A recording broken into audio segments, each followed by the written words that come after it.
ভারতকে উদ্দেশ্য করে বিএনপির সিনিয়র যুগ্ম মহাসচিব রুহুল কবির রিজভী বলেছেন, যারা শেখ হাসিনাকে আশ্রয় দিচ্ছেন তারা যদি তার কথা শুনে বাংলাদেশের অভ্যন্তরে কিছু করতে যান, অস্থিতিশীলতা তৈরির চেষ্টা করেন, তাহলে পরিণতি ভালো হবে না।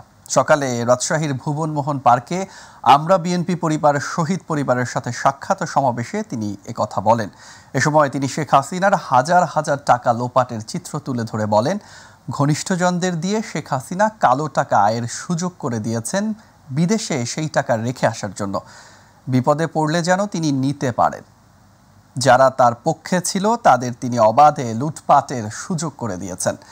তিনি আরও বলেন, ডক্টর ইউনূসের অন্তর্বর্তীকালীন সরকারে ফ্যাসিবাদের দোসর রেখে সংস্কার সফল হবে না, স্থিতিশীল হবে না। আপনারা কিসের আলামত দিচ্ছেন? এগুলো কি কথা বলছেন? বাংলাদেশের মানুষ তারা অদম্য সাহসী এবং বীরের জাতি। এরা কিভাবে নিজের দেশকে পরিচালনা করবে, কাকে নির্বাচিত করবে, সেই অধিকারটুকু তারা জানে, সেই অধিকারে তারা বিশ্বাসী।